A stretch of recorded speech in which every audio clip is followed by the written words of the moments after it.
सज्जनों, आज मैं दहेज प्रथा पर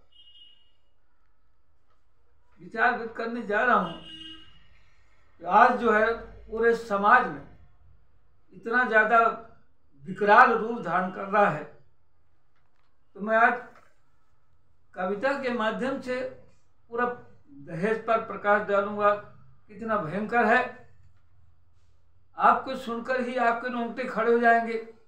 आपके नेत्रों से अपने आप रोकने पर भी आंसू नहीं रुकेंगे।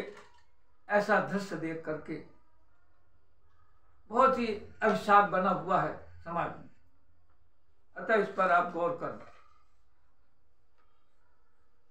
प्रातः काल का समय था। प्रातः काल का समय था और बहुत भीड़ खड़ी थी। अस्पताल के सामने टीना की लाश पड़ी थी। अस्पताल के सामने टीना की लाश पड़ी थी। सब श्रृंगार किए थी और यौवन भी भरपूर था। सब श्रृंगार किए थी और यौवन भी भरपूर था।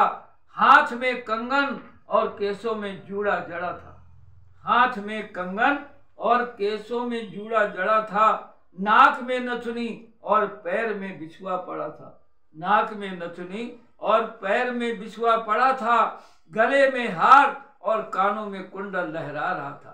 गले में हार और कानों में कुंडल लहरा रहा था। मेरे हृदय में उस समय भावनाओं के द्वंद्व थे। मेरे हृदय में उस समय भावनाओं के द्वंद्व थे। उसकी सांस बंद थी और नयन बंद थे और नेत्र बंद थे। कल्पना मेरी न जाने, गौर करें, उस समय कल्पना मेरी न जाने किन भावनाओं में बहने लगी थी। कल्पना मेरी न जाने उस समय किन भावनाओं में बहने लगी थी। मानो टीना की लाश खड़ी हो यूं कहने लगी थी। मानो टीना की लाश खड़ी होकर यूं कहने लगी थी। 5 वर्ष पहले मेरी शादी हुई थी। 5 वर्ष पहले मेरी शादी हुई थी। शादी क्या, यूं कहो बर्बादी हुई थी। यूं कहो बर्बादी हुई थी। दहेज के ताने सास दिया करती थी रोज रोज। दहेज के ताने सास दिया करती थी रोज रोज। और ले न सकी थी कभी मैं उसके साथ प्रीति हो। ले न सकी थी कभी मैं उसके साथ प्रीति हो। कुछ दिन तक पिताजी मांग पूरी करते रहे। कुछ दिन तक पिताजी मांग पूरी करते रहे। वे बेबस होकर बस करुणा की आह भरते रहे। वे बेबस होकर बस करुणा की आह भरते रहे। मांग कर मांग सुनकर, मांग पर मांग सुनकर पिताजी तंग आ गए। मांग पर मांग सुनकर पिताजी तंग आ गए। सुन मारुति कार की मांग पिताजी गम खा गए। सुन मारुति कार की मांग पिताजी गम खा गए। मेरे पिताजी भी तो साधारण मानव थे। मेरे पिताजी भी तो साधारण मानव थे, पर ससुराल वाले तो सिर्फ दहेज के दानों थे। पर ससुराल वाले तो सिर्फ दहेज के दानों थे। मेरी सास मेरी आत्मा को झकझोरती रही। मेरी सास मेरी आत्मा को झकझोरती रही। दहेज के कारण मुझे रोज रोज कोसती रही। दहेज के कारण मुझे रोज रोज कोसती रही। ससुर ने फिर पिताजी के साथ उधम मचाया। ससुर ने फिर पिताजी के साथ उधम मचाया। एक दिन मुझे जहर देने का प्रपंच रचाया। एक दिन मुझे जहर देने का प्रपंच रचाया। आधी रात के बाद मुझे जहर दे दिया। आधी रात के बाद मुझे जहर दे दिया।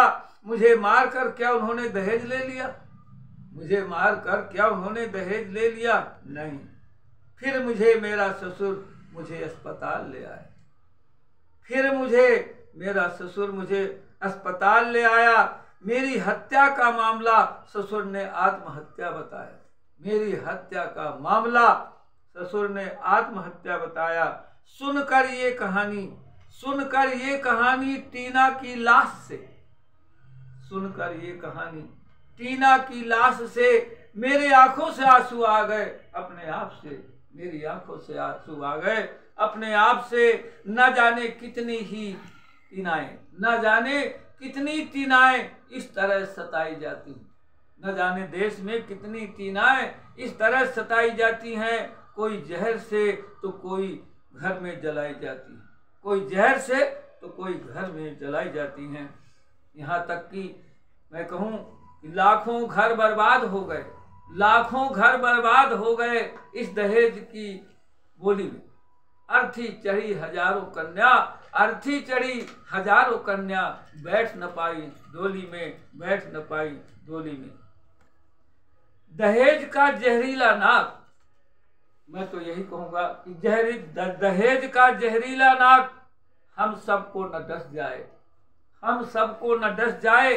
दहेज के दलदल में ये समाज ही न कहीं धंस जाए, दहेज के दलदल में ये समाज ही न कहीं धंस जाए। अतः मैं तो यही कहूंगा कि जब तक है दहेज का दानो, जब तक है दहेज का दानो, मानव का उत्कर्ष असंभव, मानव का उत्कर्ष असंभव। अतः मैं ये कहूंगा इसको अंकुश लगाएं और इस सब समाज में हम सबका दायित्व है कि मिलकर के अगर हम, संगठन में इतनी ताकत है कि अगर हम संगठित होकर इस पर लड़ें, इस पर प्रयास करें तो निश्चित रूप से हमें सफलता मिलेगी और इस दहेज से छुटकारा मिलेगा।